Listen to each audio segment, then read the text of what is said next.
Well, welcome to the second half of our conference today.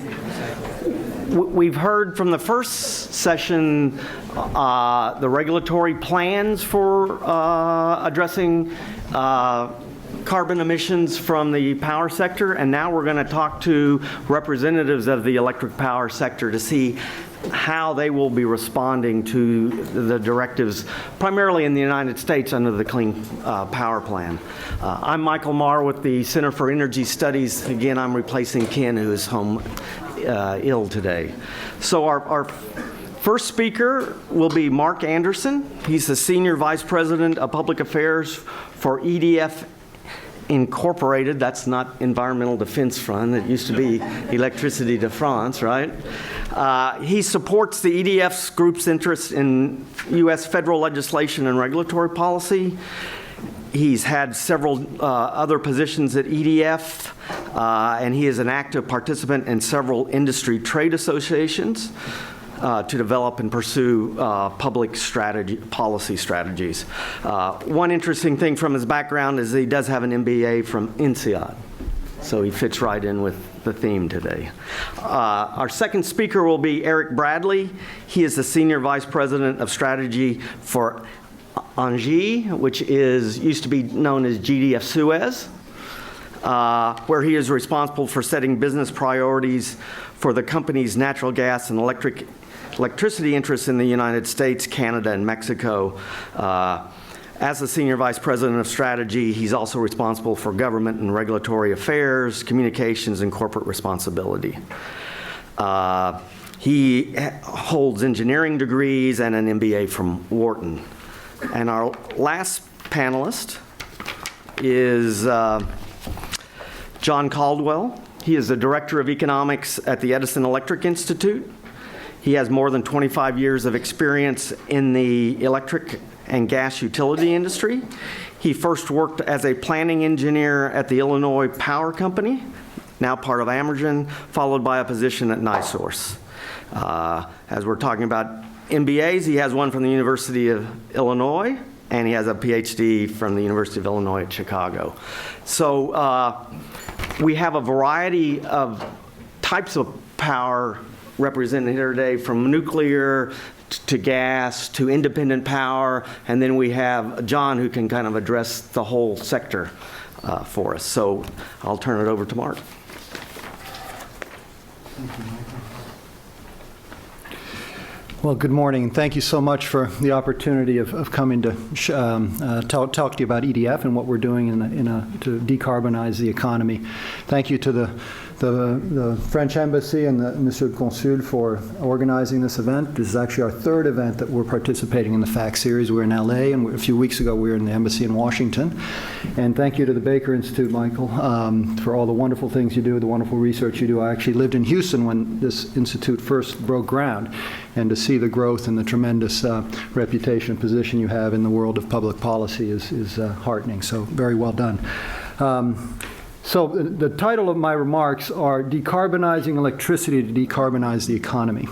And I wanted to break down my talk into four discrete sections. The first is as a sector, what are the key drivers that are leading to decarbonization of the power sector here in North America. Give you an idea of EDF because we're very well known in France, but we tend to be only well known in France, and we have a tremendous footprint globally.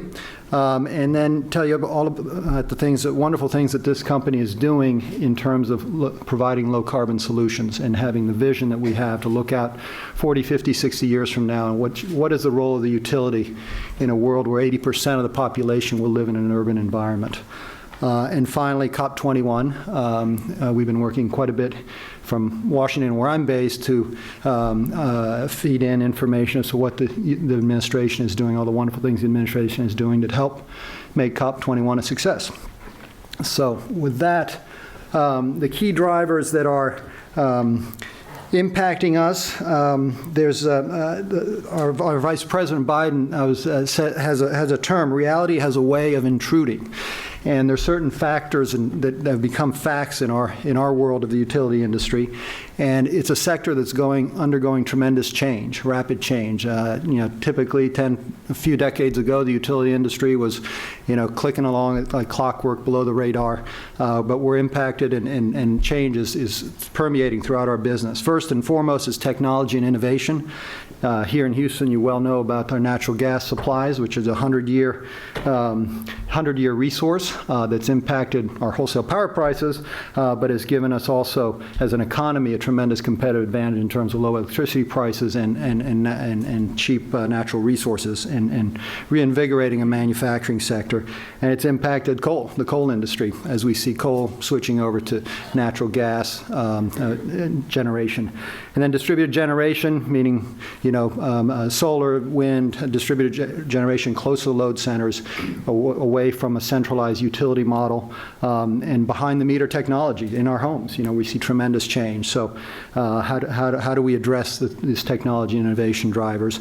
Customer demand. Our customers today want a choice of supply. Many of them want energy services, and 2/3 of our customers tell us that they're interested in sustainability issues.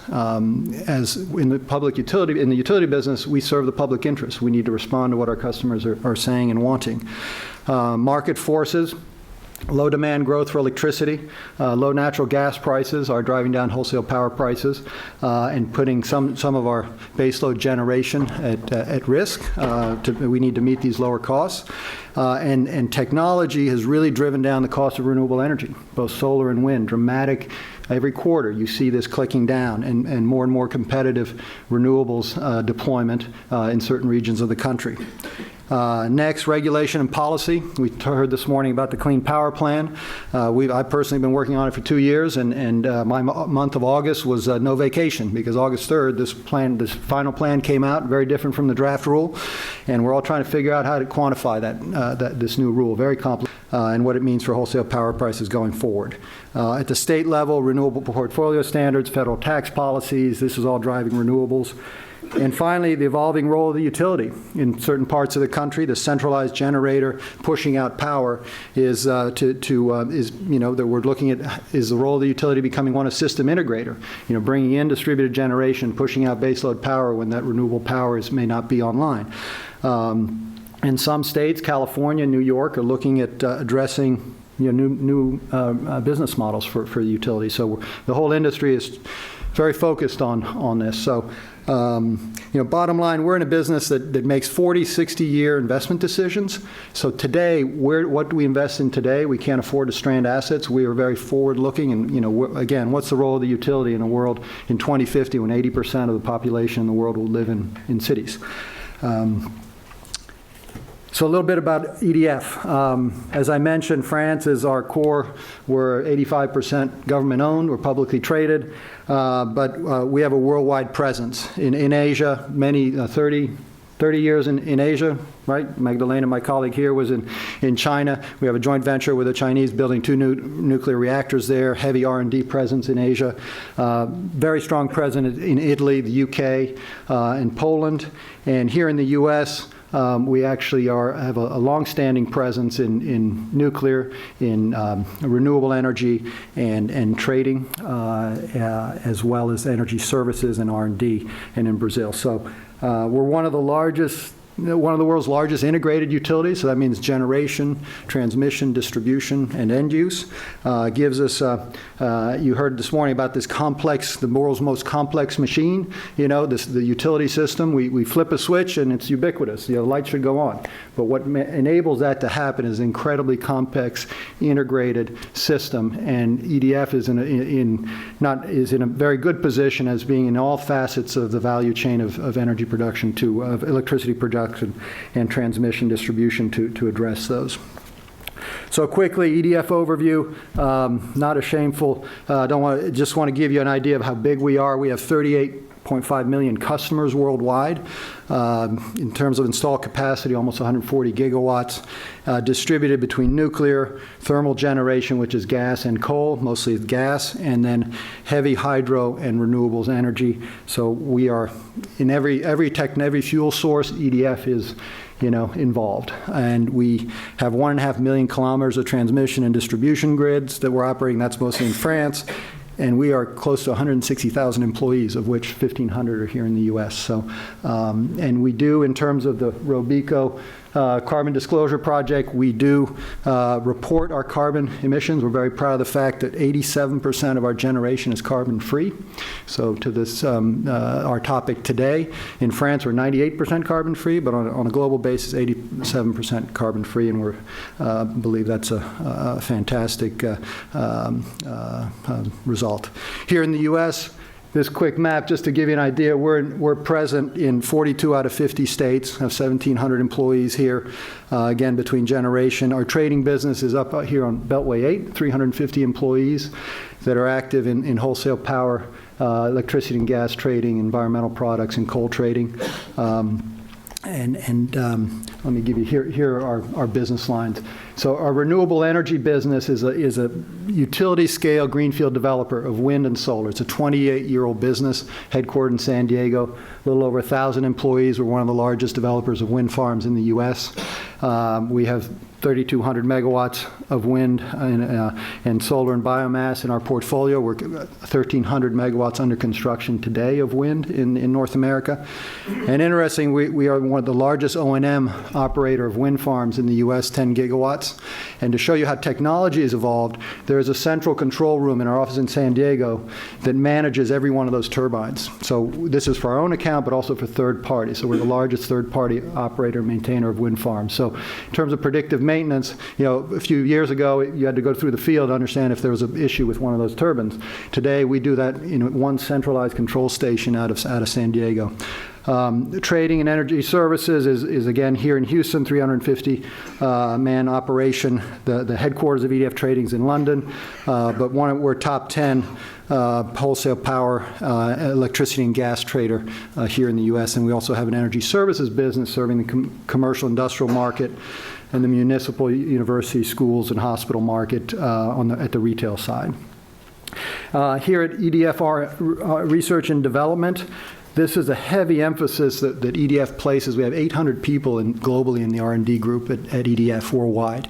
We have an office in Palo Alto, which is a joint venture with EPRI, the Electric Power Research Institute. That's been a 25 to 30 year relationship, joint venture.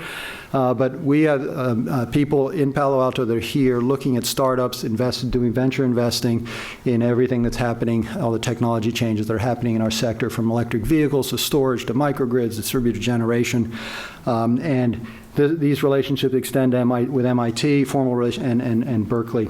So a strong presence. We certainly believe that in order to understand how to invest for 40, 50, 60 years out, technology and innovation and the rate of cost declines in these segments of our business, we need to be at the forefront of that. So investing a lot of money on the R&D side. A word about nuclear. We are invested here in 5 nuclear reactors since 2008. We were hoping that the Clean Power Plan, we advocated heavily in the summer and for the past year, that the Clean Power Plan should support and recognize the value of zero carbon generation from our nuclear plants. In merchant markets, we have plants that have announced retirement. If you see here, there's 4,000 megawatts, 4,200 megawatts of the top 5 plants there. We can add Pilgrim to that list. It was just announced out of Massachusetts. That's on the bottom tier. But these are all plants that are at risk of early retirement in merchant markets. They're not competitive today. And the significance here is that, as a whole, our nuclear fleet is 100 reactors. 19% to 20% of our generation in this country is sourced from nuclear power. Little known fact, but that is the case. And nuclear power is zero carbon generation, so 595 million metric tons of CO2 is avoided thanks to this nuclear generation. Now, as these plants retire, you see on the bottom there close to 90 gigawatts of CO2 based on replacing that base load with gas plants. And this is at the cornerstone of the Clean Power Plan to make these goals. It's been recognized from the EPA to, leading environmental authorities that it is critical in the near term to maintain our fleet of nuclear power in order to make these carbon reduction goals. And we are at risk here in one of our plants is Guinea, the third one down there in upstate New York. These are smaller facilities, and come 2018, we might have to shut that one down with our partner Exelon. But these are all plants that, are carbon goals, which are at the base of the Clean Power Plan and our NDC goals for the climate talks. The Clean Power Plan, our sector is 40%, almost 36 to 40% of the U.S. INDC goals. So a major foundation building block of those INDC goals is here. So anyway, enough said about nuclear, but we have a major investment in 5 nuclear reactors in joint venture with Exelon in upstate New York and in Maryland. So climate action and EDF. First and foremost, EDF really applauds the U.S. administration and the leadership it's shown in all things climate, from bringing forward the Clean Power Plan, but leading the way to in the end of the first quarter this year and announcing our NDC goals of 26 to 28%, below 2005 levels by 2025. These are ambitious goals in UN parlance. No one quite knows what the math is behind that, but there's the bogey. We got to get to 26%. And Secretary Muniz told us earlier this week. I was in a session on climate actions, and he says he's optimistic, frankly, because of technology and innovation driving down costs to address our carbon challenge. And Todd Stern believes we're uniquely positioned. He's a veteran of I don't know how many COPs, uniquely positioned, but with work to do. Those were their words about where we stand to reach an agreement at the end of the year and the roads through Paris. So getting China on board, and countries such as Brazil and India, and showing that international leadership has been critical to hopefully making Paris a very productive 2 weeks. The Clean Power Plan, in our view, should accelerate what the market's already doing, this coal to gas transition and bringing on more renewables. But that's in 2022 to 2030. So we'll see what the Clean Power Plan does. The beginning is so. We heard this morning that tomorrow the Clean Power Plan is published in the Federal Register. The clock starts ticking for 60 days for lawsuits to be filed, and we expect a few of those to be filed. But I think the EPA knows how to defend the Clean Air Act and the difference between the draft and the final rule. They have done much to stay within the fence line of facilities. So, I believe the industry and everybody, even the strong detractors, have two parallel paths. We'll litigate, but we are pursuing how to implement and how to develop a state plan. And EDF has come out last year in New York that we advocate for a price on carbon. As a utility, we're proud of that fact. It was a long time decision and to come out with that, but we want a price that enables the right long-term investment decision, so 40 to 60 years out. Today, the price on carbon in trading markets in RGGI in California are $6 to $7 a ton. That is not sufficient in our view to incentivize and to give us the right wholesale power prices equivalent to make those kind of investment decisions. But there's such things as social cost of carbon, which is what the administration uses and calculates energy efficiency standards, as well as the Clean Power Plan that's close to $35, $37 a ton. Most U.S. corporations that are in their pro formas use a price on carbon. From the oil and gas producers, they have on their long-term forecasting and planning, you have a price on carbon. So it is a price on carbon for us is in our view, is a much simpler, more efficient way to regulate carbon. The Clean Power Plan, incredibly complex, incredibly expensive way to implement and to try to regulate carbon, but that's just because of the political context that the administration had to go forward without Congress to try to push this forward and get us on a path of reducing carbons. That being said, our sector from 2005 is down 17% in carbon emissions from 2005 already. So to get to 32%, we're close to halfway there already with just this coal to gas switching and renewables and lower and energy efficiency accomplishment.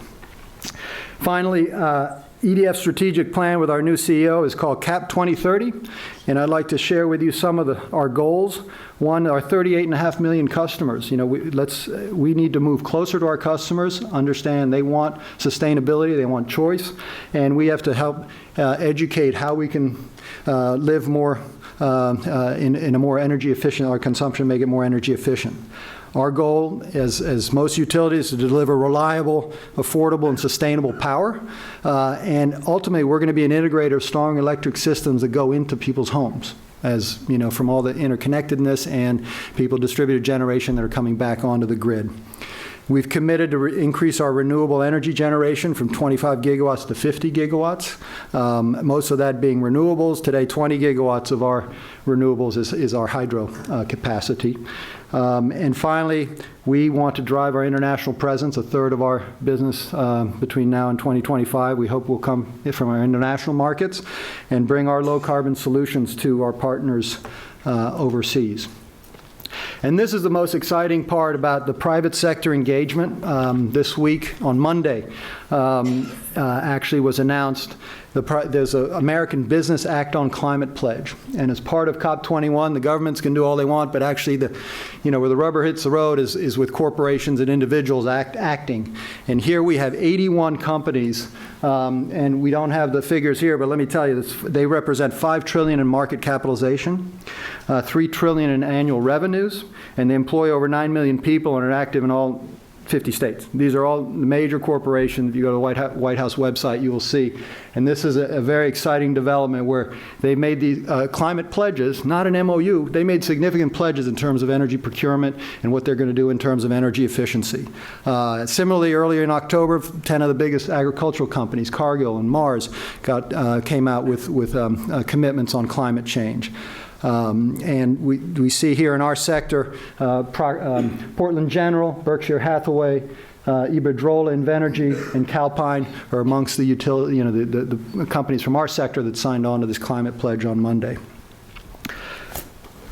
And then us, EDF, here's our nation's capital. Can you see that? I love the symbolism of the scaffolding around our nation's capital. Not to be ironic, maybe that's a reflection of the state of play in our government, but this is on Monday. We announced, our EDF Renewable Energy announced a partnership with Procter & Gamble. On the left is a bottle of Tide, and these are pinwheels. So it was little, and the wind was blowing. They were actually moving. It was pretty cool. And on the right is a bottle of Cascade. And in the middle is a windmill, and our logo, the EDF logo, is on the mast of that windmill. And this is a forklift that's up there taking a picture, and this allows Procter & Gamble to announce that all their North American manufacturing facilities are powered with 100% wind. And it was part of their pledge. And we're building a wind farm, 123 megawatts in Cook County, Texas, to accomplish this. And this was announced on October 19th, and we're all part of this climate action pledge that I alluded to before. So. Finally, bring to your attention one report, and then I'll turn it over to my colleagues, this Global Sustainable Electricity Partnership. This is a report that came out on October 11th, and it represents 11 of the leading utilities in the world. I've been working on this report for a year to address what do we have to do to decarbonize electricity. One of their conclusions is we don't get to under 2 degrees centigrade by 2100 without electricity sector participation. And technology and innovation driving down those costs are critical.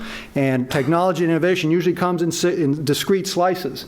But one might have different impacts. So we have to integrate this, and we have to have a systemic view of the entire system. So those of you that are interested in this sector and developments, this is a 80-page report that was not a theoretical report. It's actually a lot of effort went into it, and I recommend you read it. So thank you so much for your attention, and look forward to conversations and questions.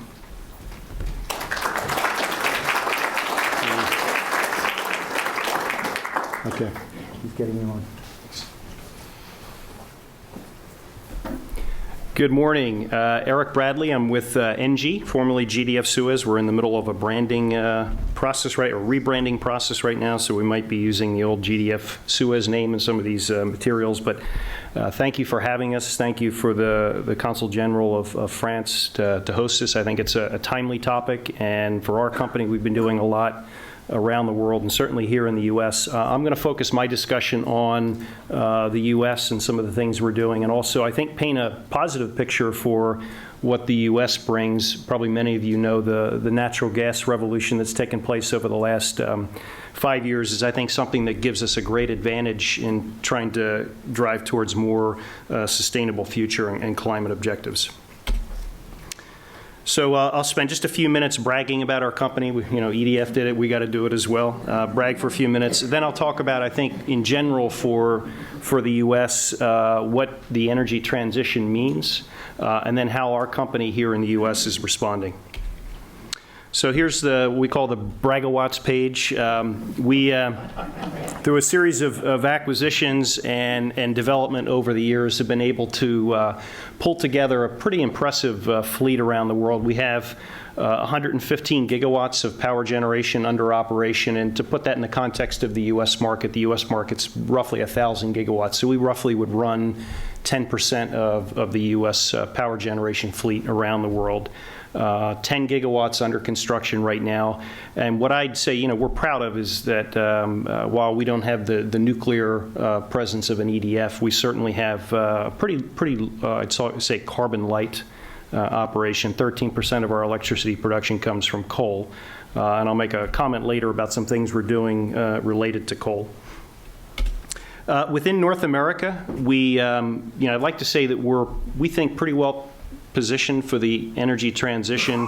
We have a traditional power and natural gas business. Our power business is 13 gigawatts. We have renewables, a pretty sizable position up in Canada, in the Ontario market. We have renewables here in the U.S. as well, not as much as we do in Canada. We have a lot of run-of-river hydro facilities up in New England. It was part of an acquisition back in 2009. 32 facilities out of our portfolio. And then when we look at the emissions that we generated last year, 0.52 tons per megawatt hour. The U.S. average is about 0.58. We have one coal plant in that mix. If you set that coal plant aside, we were about 0.44.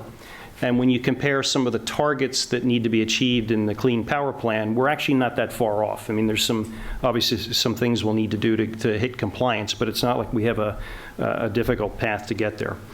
The other things that we have that are, we think, important to the transition is we have a very strong presence in our retail business serving commercial industrial customers. We have 60,000 accounts. These are primarily blue chip companies around the country that we serve power off the grid to, and we have some new things that I'll share in a minute that we're doing. And we also have an LNG business that's critical to New England. We supply winter peaking fuel for New England and are also starting to look at some new areas to supply LNG for other uses. That's the traditional business. The other segment that we have is what we call our services segment, and we have two brands that we operate. Ecova, which we actually purchased, the group purchased back last year. Ecova was a spin-out of Vista Corp. And Ecova is in the energy management and sustainability management program, primarily focused on customers that have many sites, and they want to be able to manage hundreds of sites in a very easy way. We work with 50 utilities, manage $20 billion in energy and resource expenditures, and then through the visibility that we provide in our systems, we've been able to save those companies $1.6 billion in energy savings. Company has been awarded the Energy Star Award for over 10 years now. We're very proud of that. And then we complement that with a service called Cofoli, which is a brand name that's better known in continental Europe, but primarily up in Canada. And then we serve 25 million square feet of buildings, just doing hard and soft facility management. So we think a good portfolio to adjust to the energy transition. What is the energy transition? Why do I think it's we're in a good spot in the U.S.? I think there's three areas. One, shale gas. I don't think I have to say more about how transformative shale gas has been and how I think it will be for the future. We're very, very bullish on the prospects for shale gas.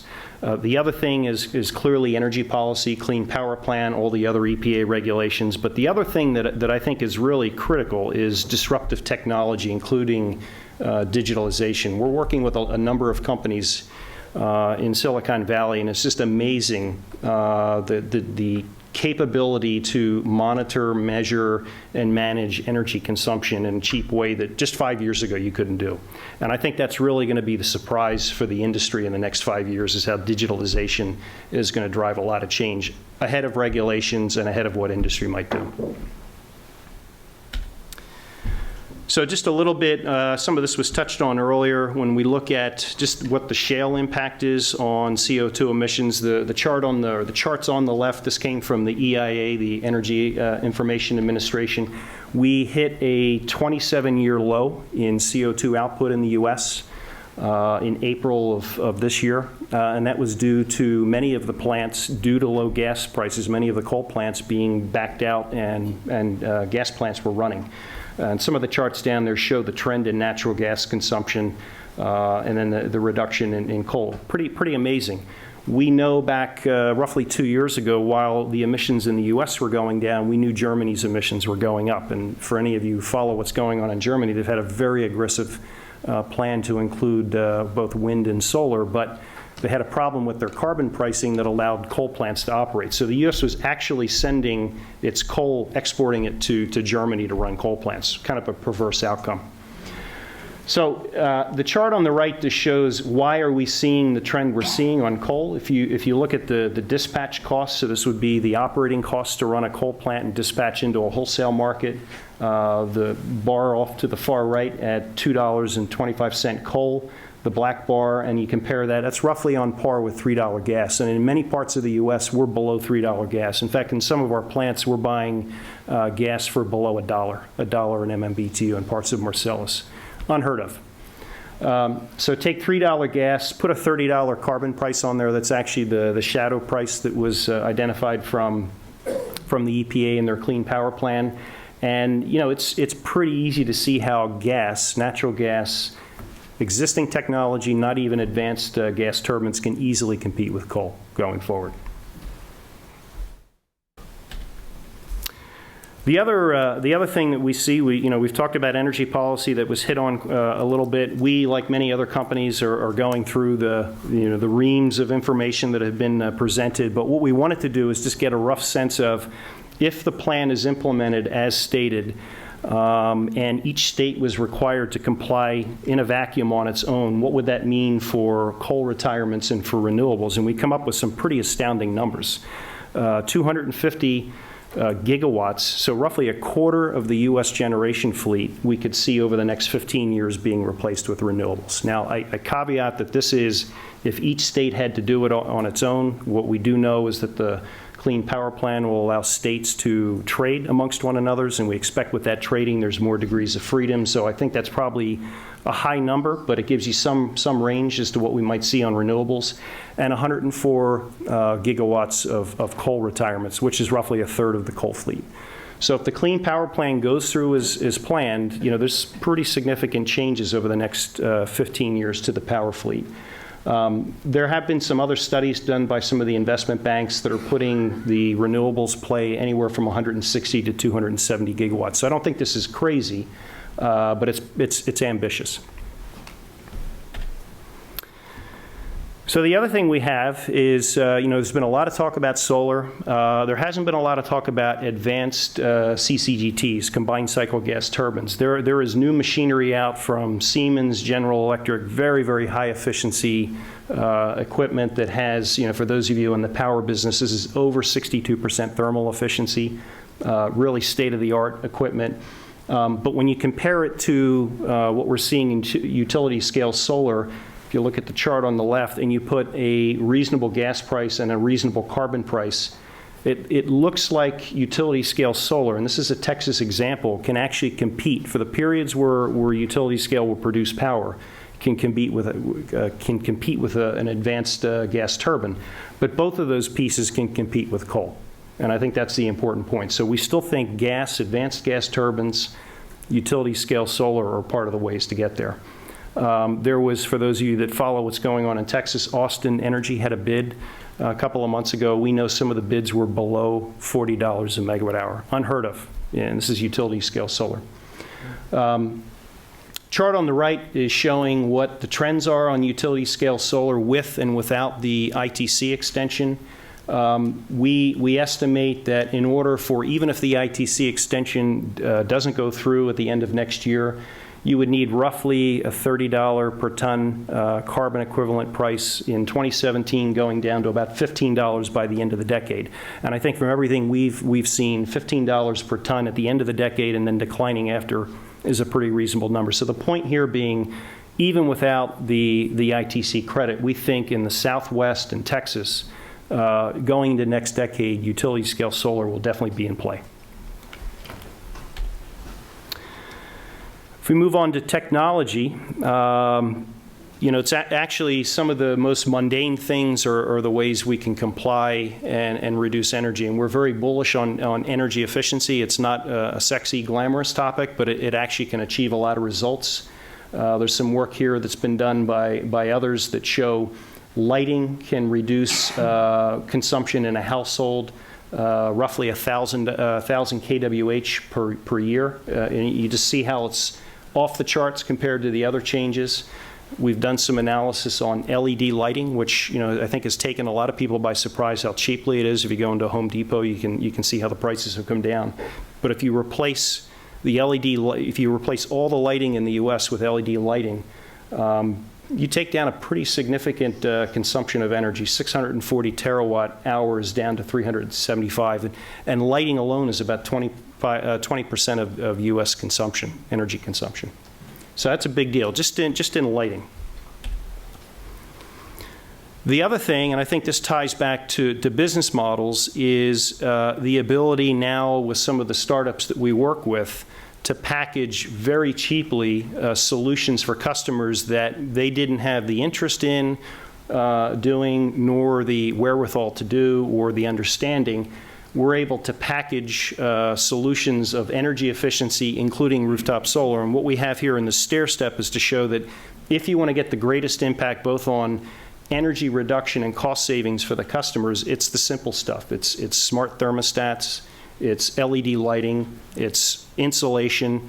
If you want to spend the money, it's high efficiency HVAC, and then solar comes in. At the group level, so what are we doing going forward? At the group level, we've had some standing we're going after. One is relative to 2014, or I'm sorry, relative to 2012, is to have a 10% reduction in our CO2 emissions group-wide. The other was to also increase by 50% our renewables installations relative to 2009. But probably I'd say this is probably the most audacious thing that we've done, and very recently, is we've decided not to develop new coal plants going forward. Anything we have in operation, anything that's in process, we're going to develop, but we won't pursue new coal developments around the world. And that's a really big deal because, a year ago there was a lot of talk about there's energy sustainability, energy poverty, and that debate, the commercial opportunity, and the group made the decision not to develop coal plants. And so any new developments we will do, 100% of those will be gas-based or renewable going forward. So it's a very big deal for us. So within North America, around this, what we call the energy transition, we have a new focus. I'd say it's more of a focus around the customer and services to the customer. It's taking our retail capabilities and our services capabilities and providing the new technologies. It's more of a push on the services front, closer to the customer. Generation still has a part in this, very heavy emphasis on combined heat and power, and I'll have some statistics on why we think that's important. And then on the gas front, growing our strong position in New England to provide LNG and CNG as it becomes competitive. And we think that's a long-term play for the industry. So in terms of energy service offerings, we're starting to assemble a very attractive combination of businesses. I mentioned earlier Ecova. So Ecova is our measurement and what we call measurement and management area. It's see more, save more, sustain more. And it's through the online tools that they have for energy benchmarking, energy procurement, and then even doing energy changes. The company's been able to save quite a bit on CO2 reduction. They also help manage light bulb programs for some of the utilities, 105 million light bulbs distributed through some of those programs.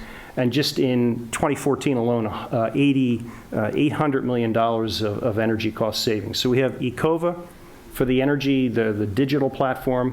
And then just last week, we announced that we purchased a startup in Boston called Retroefficiency.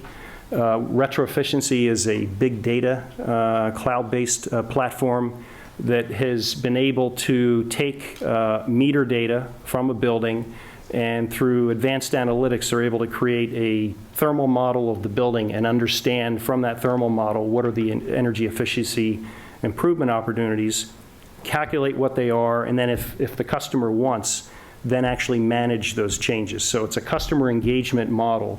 And they've done some pretty impressive work. They analyzed 3 billion square feet of office space, and I think the U.S. office space is about 14 billion square feet, and identified 6 terawatt hours of annual energy savings. And that's roughly a 25% savings that they think are commercially viable for the buildings that they analyze. So a big data technique. So we take Ecova, we take Retroefficiency, and then we combine that with our traditional business that we have in the U.S., which is around energy supply and optimization through our C&I business that I talked about. Also, we do work with Veridity. Veridity was founded by Audrey Zibelman, who is now at the New York PSC.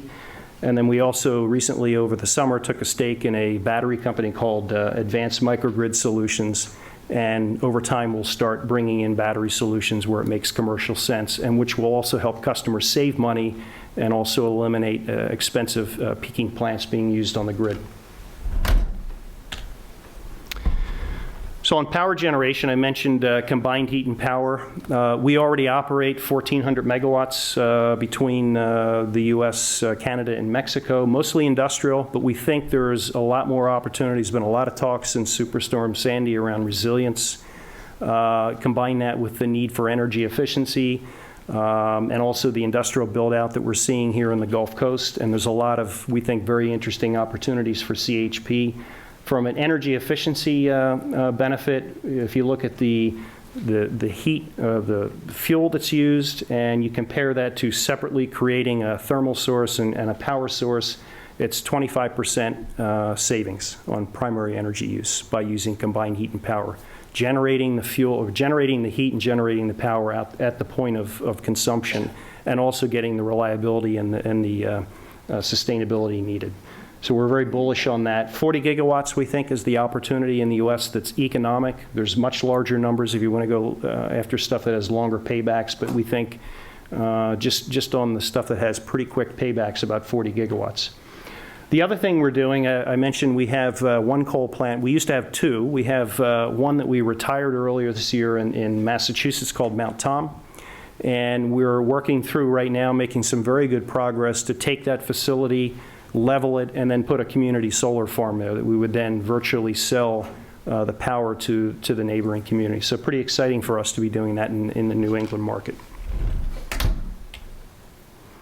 Then I'll just close out with natural gas. I don't want to stop without saying what we think is an important bridge here to the lower carbon is the use of natural gas.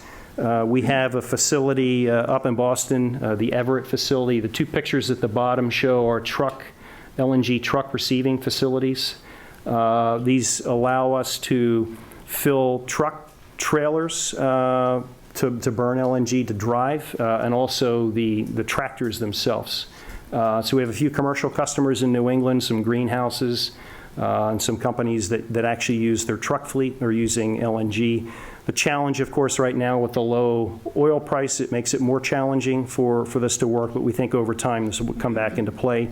From a CO2 perspective, if you look at well to wheel, from bringing it out of the ground and to burning it, it's about almost a 10% reduction in CO2 emissions by using LNG. If you go to an LNG diesel blend, because of some better operating performance, you can bring that number down even more.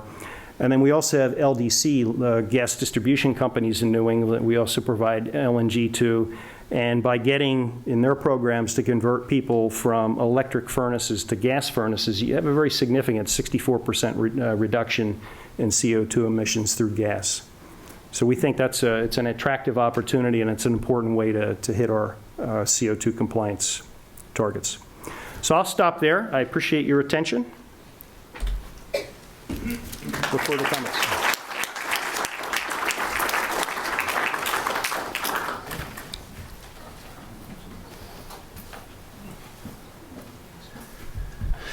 Well, good morning. My name is John Caldwell. Again, I work with the Edison Electric Institute, and we actually represent electric power companies, private electric power companies. That's about 70% of the sector. So what I'd like to do in my talk is talk about what the industry in general is doing and kind of put it in perspective. And Mark and Eric have done a great job painting the picture, I think, of what most of our major companies are looking at in terms of making this transition. But it's a really interesting time for our industry right now. I think it's on the cusp of radical change that's just about as radical as happened in the early 2000s when we went through deregulation. Deregulation was an interesting process because it really only affected about half of our members. Half of the states went full forward with it, half of the states did not. And so we're living kind of in a house divided even now in terms of having states that are working under entirely different models.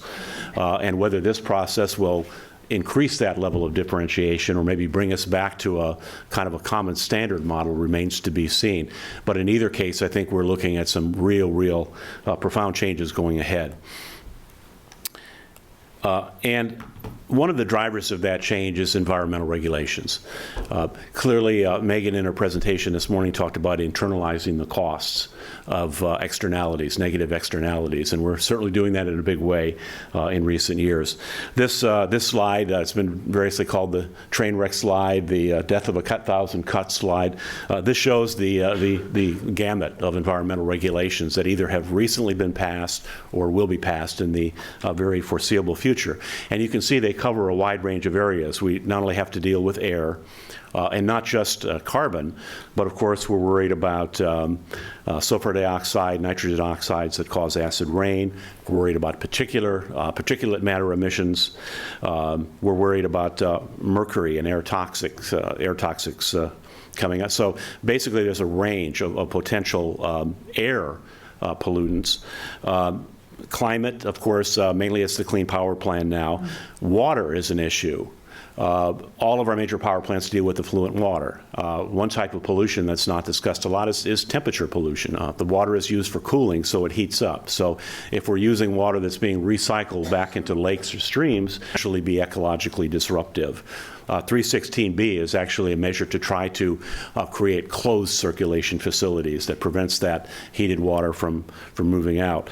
We're dealing with land and natural resources problems when we're dealing with transmission, siting, and permitting, avian, bird protection, and other endangered species, management of vegetation. Coal, of course, when it burns, it leaves a residue, and that's coal ash. And that's something else that has to be contained and prevented from potentially causing damage to the environment. So there are new and more stringent regulations across all of these sectors. We've had regulations affecting a lot of these already for years, coal and such. So in some cases, it's not new regulations, but it's a greater level of stringency with the regulations we've already had. So this is having an impact on our industry, and it's having an impact on how we produce electricity. Now, it was mentioned this morning, and it was mentioned in the recent presentation, that there's discussion of using an emissions trading program to control carbon emissions. I think that's a very good idea. We've had a very good success record with that in our industry with acid rain, with sulfur dioxide emissions. We used a emissions trading system when this was introduced, and as a result of that, we've actually seen a reduction in these emissions of the order of 70 or 80%, while electricity use has actually increased by 35% since 1990. So it's one of the great success stories of our industry, is using an emission-style trading program to bring down that type of emissions, and I think it could potentially be just as successful with carbon. The key, and this was mentioned in this morning's presentations, it was mentioned, I think Mark mentioned it as well, is flexibility. Flexibility, whether it's through an emissions trading program or a carbon tax, flexibility allows us to reach these goals in the most economically efficient manner possible. It's a much better approach than subsidization or just targeted standards saying you reduce it by X. To the extent that you can allow economic methods, economic incentives to come into the picture, that creates a greater ground for innovation, a greater ground for a better allocation of resources than simple direct regulation. A lot of talk about the flight from coal, and coal has been one of the most significantly affected sectors of our economy. Now, coal has always been an abundant fuel in the electric sector, abundantly used fuel, and it's because it's an abundant fuel in our country.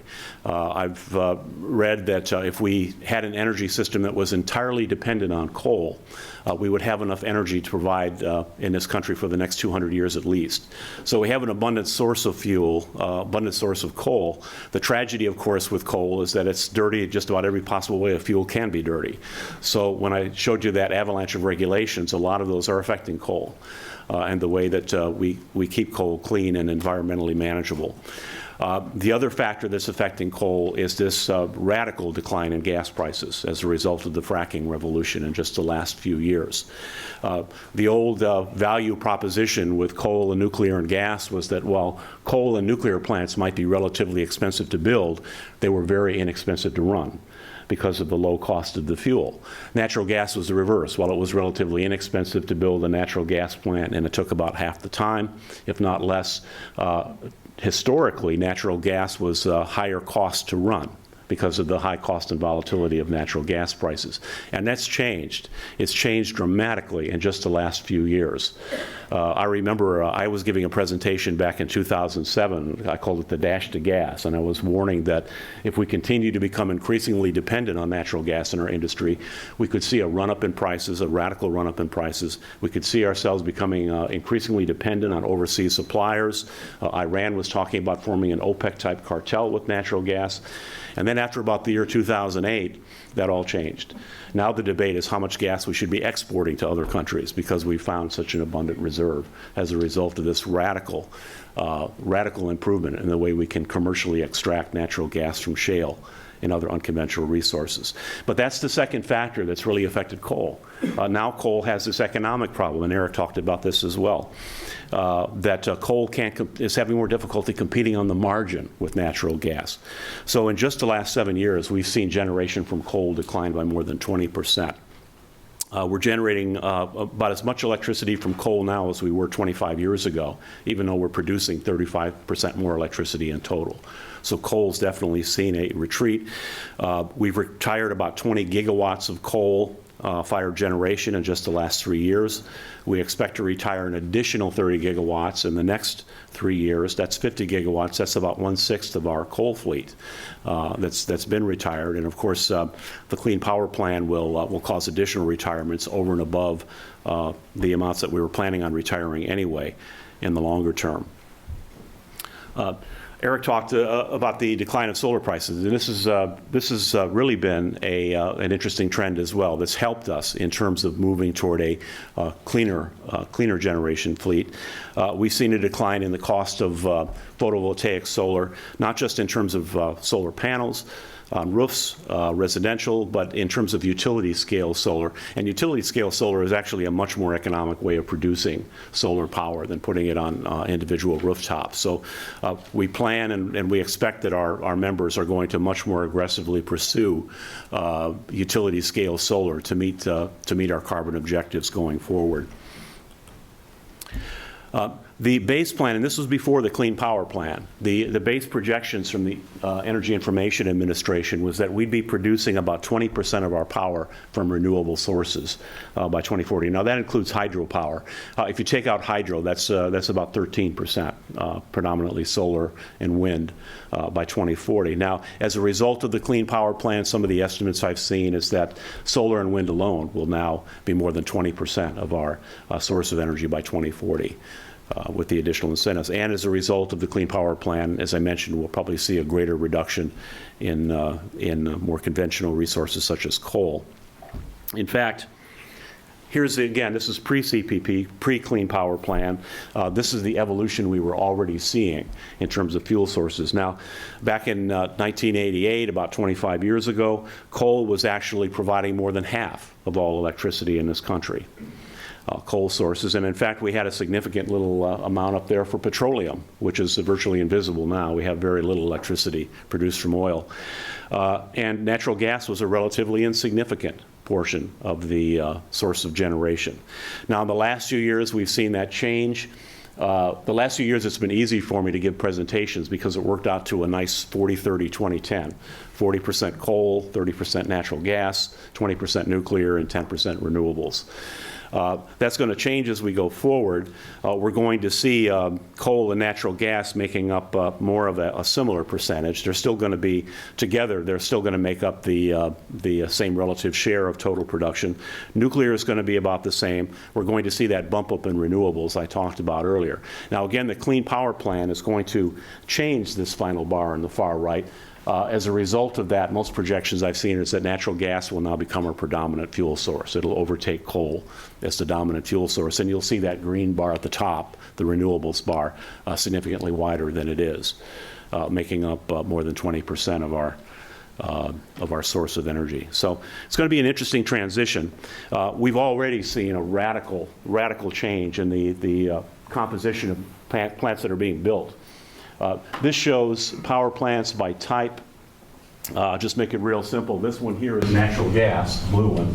You can see since the early 2000s, there's just been a building boom in natural gas, driven both now by price and originally early on because of the increasingly stringent requirements on coal. The green one here is renewables. And you can see that, and this is utility building of capacity. You can see that utilities have really begun to take a aggressive role in building out their renewable, their solars and wind farm source of production. So significant change there as well, and that's what's affecting that change in the compositional level. Now, utilities are facing an interesting problem, though, as they're raising capital to do this kind of thing. We've seen a decline in the growth rate of electricity sales, partially due to energy efficiency incentives, but partially just due to the fact that as we've seen a maturing economy that's relying on more efficient sources of producing their products and services, it takes less electricity and less energy in general. So we've gone from an industry where electricity sales were growing 7 to 10% a year back in the heyday of the 50s and 60s to something now where the official forecast is saying we're going to grow less than 1% a year for the next 25 years, and that's optimistic. I've seen other studies that said that if all of the energy efficiency programs that are in the pike get put in, then we're going to see flat electricity sales, if not declining electricity sales going forward. So that'll present a bit of a business challenge in terms of rethinking our business model. It can't simply be based on these sales.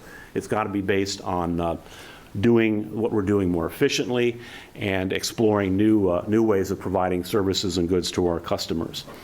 Now, there's a lot of talk about grid modernization. That's really the cusp of this revolution I mentioned in the beginning. And there's really, I think, two things that are driving it, two primary things. One is we have an aging infrastructure. And this is true, of course, of the United States in general. Our infrastructure in this country is in sore need of replacement. If you look at our transportation and subway systems, if you look at our roads and bridges, we're kind of in the same boat. We've got a system that was built decades ago, and it's in need of an overhaul. We were given a D+ by the American Society of Civil Engineers. They gave the country in general a D, so we're actually above average, I guess. But a dubious honor, I think, a D+. But so that's something that needs to be done. And of course, the environment. We've seen the move, and it's at both the state and the national level, to move toward a cleaner energy portfolio. So that's driving change as well. There's another interesting change too I'll mention, and that's energy autonomy. And I'll talk about that a little bit more in a moment. That's the move of self-generating, producing your own electricity, your own power. Here's an interesting slide. I just came across this last week, put out by Climate Central, and it shows the impact of weather on electricity outages. So those two problems I mentioned, climate and infrastructure, kind of actually tie in together. Now, according to the report that this came out of, 80% of outages are being driven by weather events. And you can see the significant increase in those just since 2000. So obviously, Hurricane Sandy was a headline-grabbing storm that caused extensive outages. And that's causing a relook at our business model. And that's actually causing a lot of this drive toward energy independence, I should mention, is when you've got customers who are without power for 2 or 3 days, they start thinking about, gosh, I wonder if I can get this electricity from somewhere else. So that's one of the drivers. And I should mention, too, it's not price. Price is not driving the drive for energy autonomy, electricity autonomy. One thing we're actually kind of proud of now, the Bureau of Labor Statistics puts out a report on the consumer expenditures and what % of the consumer's budget goes out for different sources. And in 1959, the average consumer, the average household, was spending 1.5 cents out of every dollar on electricity. So a very small share.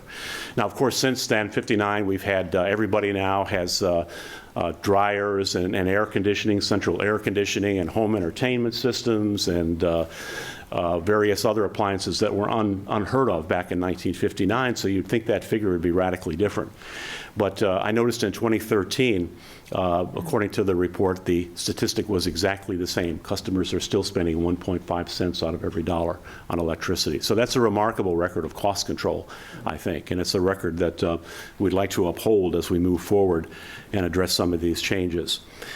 Anyway, so this move toward decentralization then is really being driven by this desire for autonomy, this desire to have a sustainable and resilient supply of electricity. And we call it distributed energy resources. And it's coming in the form of rooftop solar panels, increased combined heat and power, increased backup generation. I like to tell this anecdote, again, just to reinforce the fact that it's really not economics driving this. One of my colleagues at EEI, who's also an economist, had a long-running debate with his wife about whether they should buy a backup generator. And every time she would say, every time they'd have an outage that lasted a couple of days, she said, we got to get a backup generator. And he would do his calculations as an economist, and he would always say, no. He said, the economics just doesn't support it. It just doesn't make sense for us to do it. Then they had we had a really bad storm come through the East Coast about 3-4 years ago in the middle of the summer, put most of us out of power for about a week. And so they had the argument again, but he lost at that time. His wife basically said, forget the economics, we're getting the backup generator. She used stronger language than that, but I sort of, so they did. They've got a backup generator. And that's driving another phenomenon, microgrids. Microgrids are essentially this idea of autonomous power, but it's being driven at the level of sometimes it's neighborhoods, sometimes it's complexes like hospital complexes. The military was actually one of the early drivers of microgrid capacity development because the military really needs that resiliency under any circumstance, regardless of the cost. So we're seeing an increased presence of microgrids, and that's going to have to force us to rethink how electricity is being delivered and how it's being managed. And it's really caused this kind of cottage industry right now. Everybody's talking about the utility of the future. Everybody's telling us what we should be when we grow up. There's about 5 or 6 states now leading the charge: New York, Minnesota, Massachusetts, Hawaii, and California, and Illinois to some extent. There's a number of third-party think tanks that are involved. We're certainly involved. We want to have our own members talk about what they'd like to be when they grow up. So we've all been kind of talking about what this new utility is going to do, what it's going to be to handle the new cleaner energy portfolio, the more decentralized energy portfolio, and this idea of being able to do this in a system where electricity sales is not growing. So Eric had mentioned, too, this idea, and this was mentioned this morning by Megan as well in her presentation, is that we're moving toward this new kind of providing energy. Now, in the past, and I often call this the channel model, is the utility was essentially the provider of electricity. And you could actually think of it as a one-way flow. The utility was essentially taking the power from the large power generation sources and delivering it to the customers. Now, there was a balancing act involved. And that balancing act is that the load fluctuates. Obviously, at 3 o'clock in the middle of the summer, everybody's got their air conditioning on, so the electricity load shoots up. Radically different than 3 o'clock in the morning that same day. So you've got to have generation that's constantly coming on or coming off to meet that variable load. But utilities did that. That was essentially their role, is providing that balancing act. But when you bring in renewable sources into the equation, like gas or solar, you lose control over that supply. Because solar only comes on when the sun is shining, wind power only comes on when the wind is blowing, and until we have a really affordable electricity storage technology, and we're not quite there yet, now we've got a balancing act in two sides. We've got a supply that we don't exactly have entire control over, and we've got a demand that we don't have entire control over. We've somehow got to make those match up all the time. Complicating it even further is when you start to have more and more third parties who are generating their own electricity. And if that generation starts getting driven by price, where at 1 hour they might be putting electricity into the system, when the price is favorable, another hour they might be taking it out of the system because it's cheaper at the time from the grid. Now you've really got a system that's got two variables, one on the demand side and one on the supply side. So we're moving towards something that's more like a network. An economic network. We've always had a physical network, but we're essentially moving to this idea of multiple parties engaged in transactions, real-time transactions of electricity, sometimes delivering it, sometimes receiving it. So we're moving toward a system where we essentially have to ensure, and I think this will continue to be the utilities' role, ensure that we're providing reliable electricity to every customer that wants it. That's always been a vital role of the utility. It's a fundamental role, is to make sure that everybody's getting electricity and getting it safely. I think that will continue, but what the new equation is going to be, the new business model, is we've got to be able to integrate these distributed energy resources and make them work, make them manageable. And then, and it was already mentioned, analog to digital. We're going toward a system that is going to rely on increasingly sophisticated monitoring, information processing, and all of this will be done in real time, from second to second and minute to minute. So the utility is going to have, I think, three potential roles. One is this role of the integrator, bringing in all of these resources and making sure it works. The second one is this idea of a distribution system operator. And in fact, the New York model I mentioned, it's called Reforming the Energy Vision, is talking about this role that the utilities will take on as a distribution system operator. It's a little bit like a traffic cop or a little bit like a broker, is bringing together the buyers and sellers, the providers and users, and making sure that the electricity is physically still being moved around efficiently and safely, but that also these dollar transactions are being managed effectively if the utility is no longer the central provider. And then finally, and Eric talked about this in his presentation, is the utilities are looking at roles of being a full energy service provider, looking at things of working behind the meter with customers and doing ways, finding ways to improve their energy services. So the evolution, I think, is going to happen in three phases. And it's already happening. And it's going to happen at different rates in different states. The first one is what was called, I think, and still is at times, smart grid, is moving toward we can manage reliability, we can manage resiliency by upgrading the technical capabilities of the grid, the ability to monitor outages in real time, the ability to reclose circuits and redirect electric flow so that we can keep certain areas of the grid online. So grid modernization in general, just with the system we have. The second phase, I think, is modifying or modernizing the grid even further so that we can manage these distributed energy resources.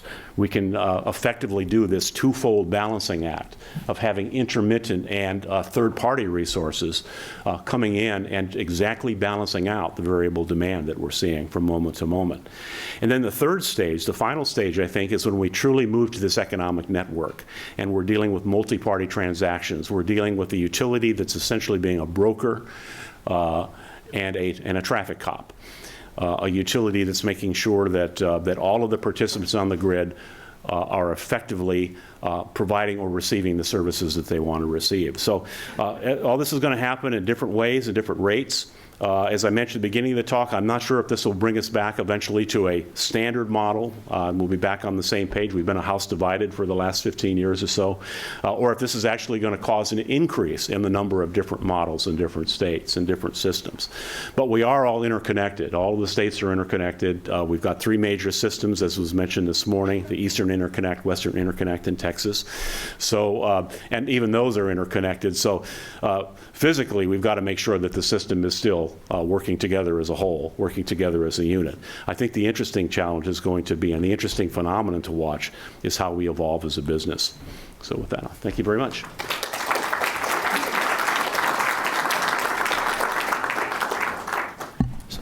I want to start off the questions, and it's driven a little bit by our last speaker who keeps talking about a utility. Traditionally for years, utilities were rate-based. If they had stranded assets, they got their costs back. Yeah. They were closely rate regulated. Is there a room left for utilities? And when you talk about networking in Houston, there is no utility. There are lots of sellers of electricity that we can choose from. So there's not one person to aggregate it all. So how do you make this work when we have, we have this mixture of regulated, unregulated? I think I'll start since I was the last one. I think with the utilities, and that is a debate. A debate is what the utility's role is in the future, and will there be a utility? And sometimes the debate is whether the utility should own the resources or just manage them, or conversely manage them and not own them. So it's a very interesting question. I think now at the basic, the premise of the utility model in the past was this regulatory compact, is that we needed somebody out there to make sure that everything that had to be built was being built, and to make sure that everybody who wanted electricity would receive electricity, to make sure it was done safely, to make sure that they were getting it at a reasonable price. I think those kinds of safeguards will need to still be in place. Regardless of how the system evolves, somebody is going to have to be out there minding the store. And I think it's going to continue to be. The utilities, I think, have, with their 100 years plus experience since Edison put together his first system in 1893, I think they're probably the ones that will continue to be the best in terms of experience able to do the job. Obviously, technology can be game changers, and if certain technologies come along, there could be a future that marginalizes the utility. But at least as far as in my horizon, as far forward as I can see, I think the utility is still going to be an essential player. Either of you have something? I would add that we have many markets that are still regulated, and we have that and I think those markets are going to continue to be regulated. And certain merchant markets are actually, the utilities are starting to say, should we not, revert back to regulated environment? And it will depend on how well the merchant markets do. As we mentioned, some of the merchant markets, there's some assets that are going to be shut down, not competitive. Some of the pricing, the wholesale power prices there's some flaws in how the pricing and how things are being dispatched. So, if we start seeing some failures in the system, then, but I agree with John that the utility will play a very big role. I mean, renewables, the share of renewables today is still a very small portion of our overall generation. It's south of 10%, right, today. So it's a long way to go. Yeah, I would just add, I mean, we've had a lot of internal debates on the role of the utility. Clearly, the utility will exist in the future. I think if we had to project how it'll operate, there'll probably be a physical toll road utility that will not be a growing business, but it'll be a stable business, and its role will be to provide connectivity and physical access between generators and customers. And then there could be, and I think New York is probably the market to watch, but there could be on top of the physical utility, there could be a transaction capability as well. Maybe that grows, but at a minimum, it'll make sure that all of the different players can talk with one another. And, just again, looking at the companies that we work with and talk with in Silicon Valley and other areas, there's just some very impressive software capability being built that I'm not sure, even our company or utilities will be able to do. It's going to be these startups that come up with these solutions. And when you look at, the capability, the personalization that's available to customers now, the power on this machine was a supercomputer 25 years ago, and it's only going to get faster. And I think it's going to put a lot of power in the hands of the consumer to allow them to pick what they want in a very easy way, and it doesn't have to be complex.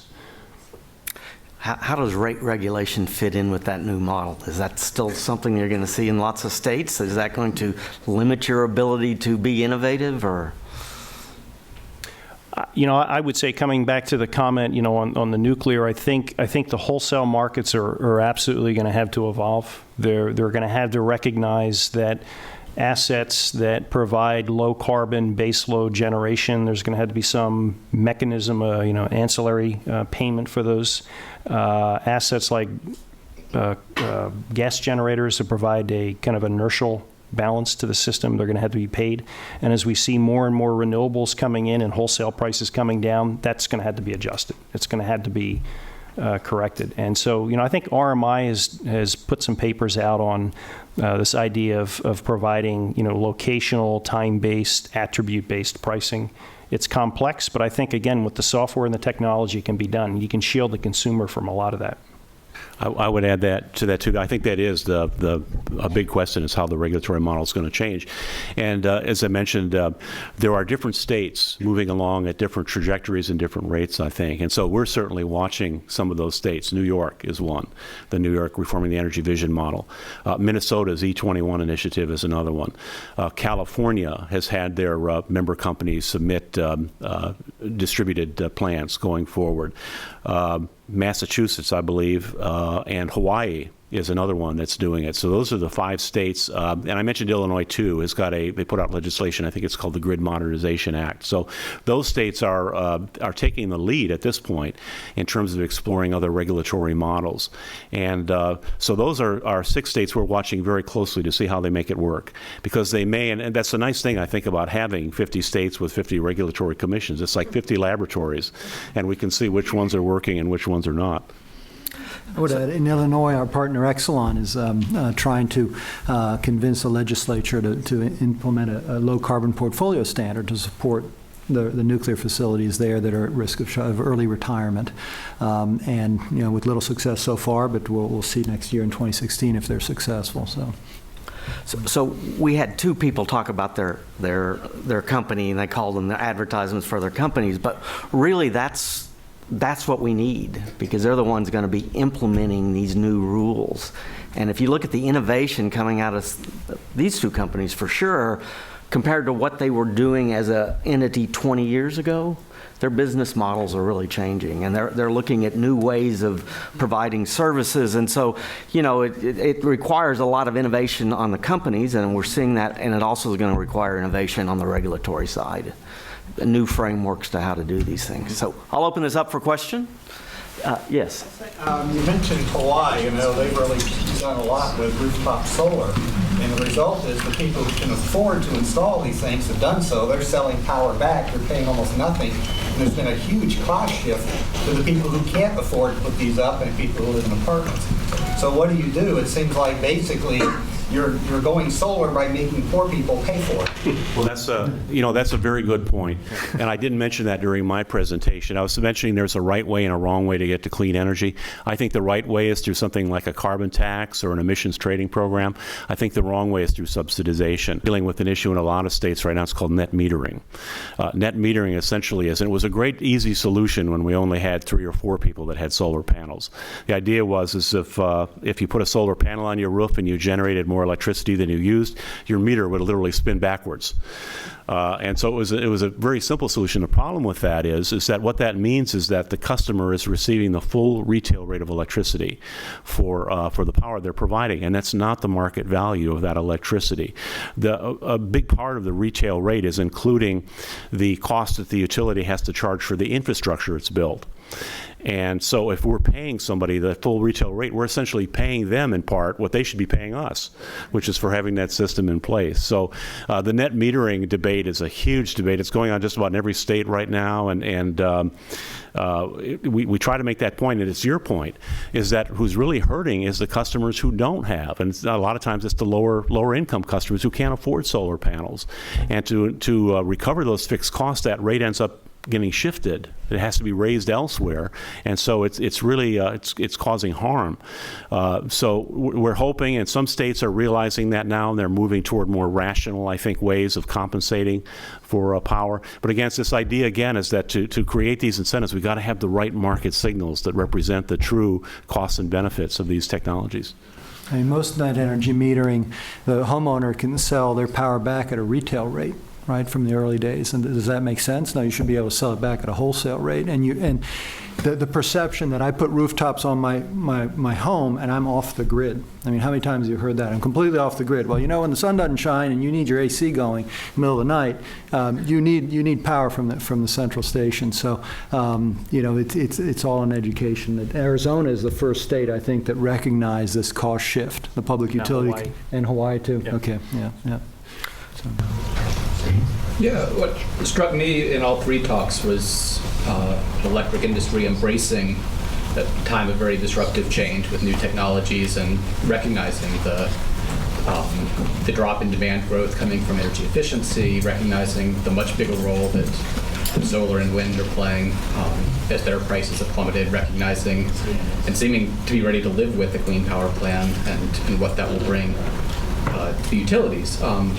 At the same time, I know Edison Electric has gotten a lot of attention for lobbying against residential solar. I guess we heard that not in the talk, but in response to the last question, and lobbying to oppose renewable portfolio standards. So has there been, and has commissioned a report that looked at this as a threat, as these changes as a threat, which were presented today as much more of a reality that's being embraced and learned to live with. So does this represent a change in Edison Electric and how the utilities are responding to things, or is it more of a public face compared to what's being lobbied behind the scenes? No, I think it is. I think it's a change, and I think what we've come to realize, well, obviously the train has left the station and one of our former chairmen, we have rotating member chairmen of our company, and one was Jim Rogers, who used to be with Synergy, and I remember him on the Bill Moyer show, and he basically said, he says climate change is a problem.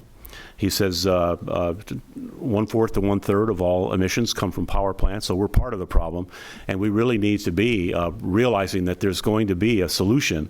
We really need to be part of that solution. We need to be in the driver's seat driving that change. I think the opposition to net metering is again, this idea that it's an inefficient way of getting to that goal.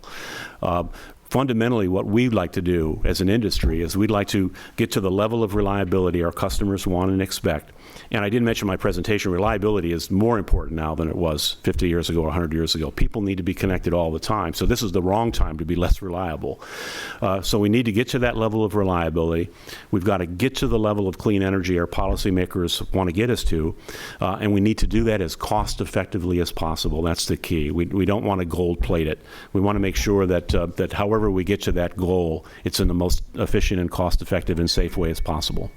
Yeah, one of the points you made too is that solar power plants are probably a much more efficient, low-cost way of providing electricity than solar panels on your house. And so UtilityScale Solar. you're pushing in something that you would be better off putting that money towards a more efficient utility size power. UtilityScale Solar is less than half the cost of these solar panels on residential. So it's a much more efficient way of getting there, I think. But I'd like to just add that there has been a shift. I mean, it's a dynamic industry. I think I tried to give that, our customers are asking for things. They're our clients. We need to respond.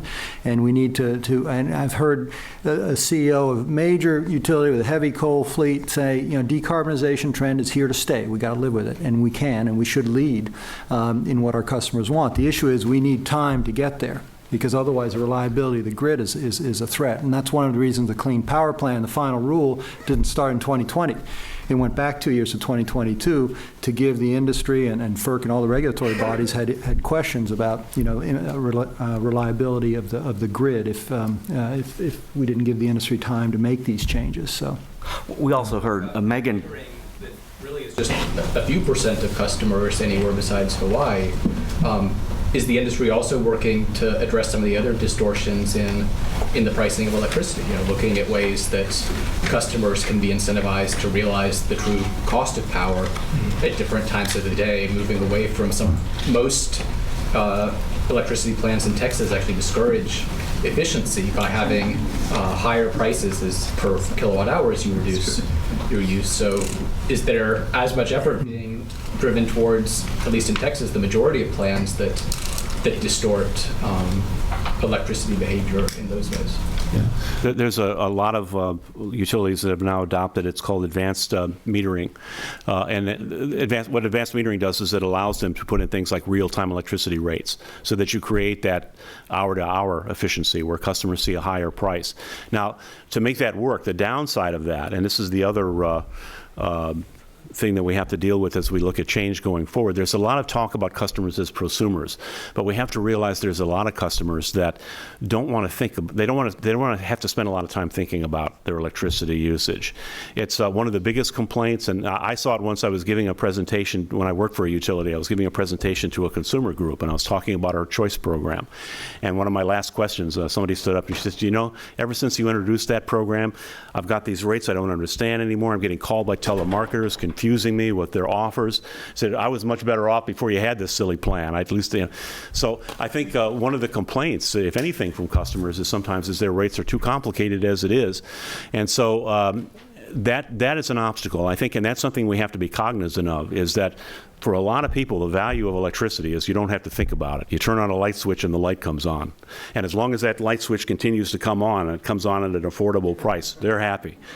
So we've got to be cognizant of those customers. Now, to make something like a real-time pricing plan work, maybe it's something like smart appliances. Maybe it's something where it's automated, where the decision can be made for the customer when they're on that rate plan. I don't know, but that is something that utilities are, in a lot of states, are actually actively involved in. Is real-time rates. Yeah, I would just add from a technology perspective, I think, is that 5 years, 10 years away? I think if you can get the rate design to where there's a real price in the market on the wholesale level, then with smart appliances and things, a lot of the complexity will be the consumer won't see that, and it will work. You can get people to conserve. You can get appliances to automatically conserve.